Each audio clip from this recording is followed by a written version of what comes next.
Po, tash për Erionin. Kështu që kjo është për opozitën, të opozita, kështu që ajo është një lojë dy fisht. Pra, edhe nuk i do tani se është kapur në befasi nga Rama për të bërë zgjedhjen në Nëndor, dhe kjo është gati qesharake, ti mund t'i bësh zgjedhjet të Pelen në Nëndor, po në Tiranë, ku ja çon presidentit në fund shtatorit, në 29, 30, dhe ai cakton fillim Nëndorit, bile ishin edhe bastën 2 Nëndor, është qesharake, më fal, një javë fushat. Tani do drejtosh Tiranën 2 vjet, nuk do drejtosh qytezat vogla që mos të vëm emra, mos të themi emra. Kjo tregon nxitimin e tij, tregon mbylljen, padurimin e tij.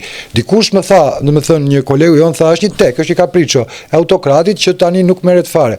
Unë nuk e mendoj kështu. Unë e mendoj që Rama është 24/7 në punë. Unë e mendoj që Rama është 24/7 duke menduar për interesin e tij. Është normale që çdo politikan të mendojë për interesin e tij. Por kemi shkelje. Dhe nuk i them unë. Kjo është shkelje rënd.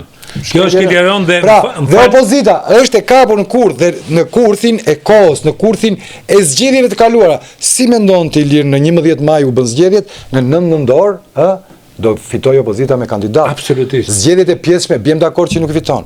Pra, një opozitë. Kjo është edhe të zgjedhje normale, gjithmonë kur merr pushtetin qendror, pushtetin lokal. Zgjedhjet e pjesme shkojnë direkt për qeverinë, për definicion. Problemi është tjetër që tani që po dalin kandidat, dhe kjo është ajo që po rrezikon të kthehet në parodi.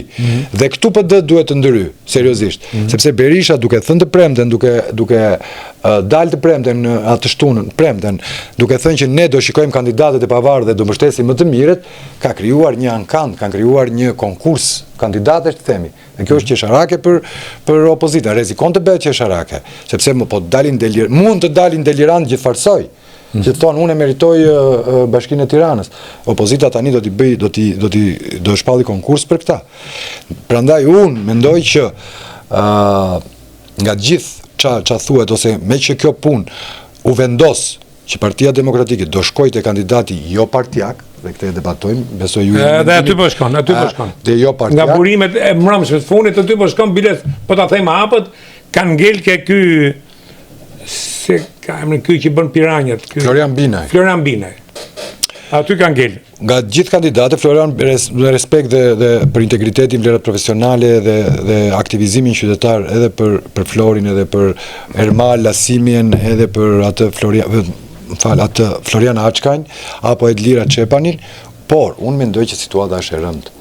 Dhe në këtë situatë e rëndë, në parametrat demokratik flas, emri Fatos Lubonjës do ishte ai që mund... E paske nga Partia Demokratike, e paske nga Lela? Jo, absolutisht, jo e kam pas paraleles. Jo. E kam...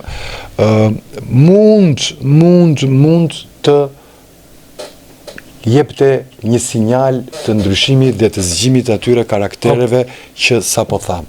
Fatosin e njohim të dy. Jam dakord si karakter, po problemi karakter, vlerë është... Do menegjim edhe do menegjim shumë të fortë. Tirana do njëri punëtor, a ka aftësi menegjuse se një Fatos Lubonja, a ka fuqi se Tiranës do të vishë.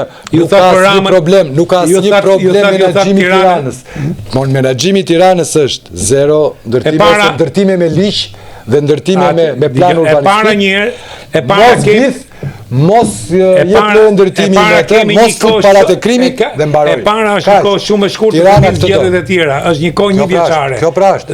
Kjo është një zgjedhje kohë. Nuk besoj se nuk pranon Lubonja, po nëse PD-ja nuk i thot, nuk i shtrin dorën, atëre ti do pranoje? Keq për PD-n. Ti do pranoje? Unë s'jam delirant. Jo, nuk është problemi. Nuk shtrohet fare çështje. Ma kërkom, do pranoje? Nuk shtrohet fare çështje. Do pranoje? Për opozitën ju. Jo, e di për gjën. Po t'ishte puna që e kam këtë mendim, më mirë dal vetëm dhe provoj veten sa jam, se sa të marr damkën e opozitës.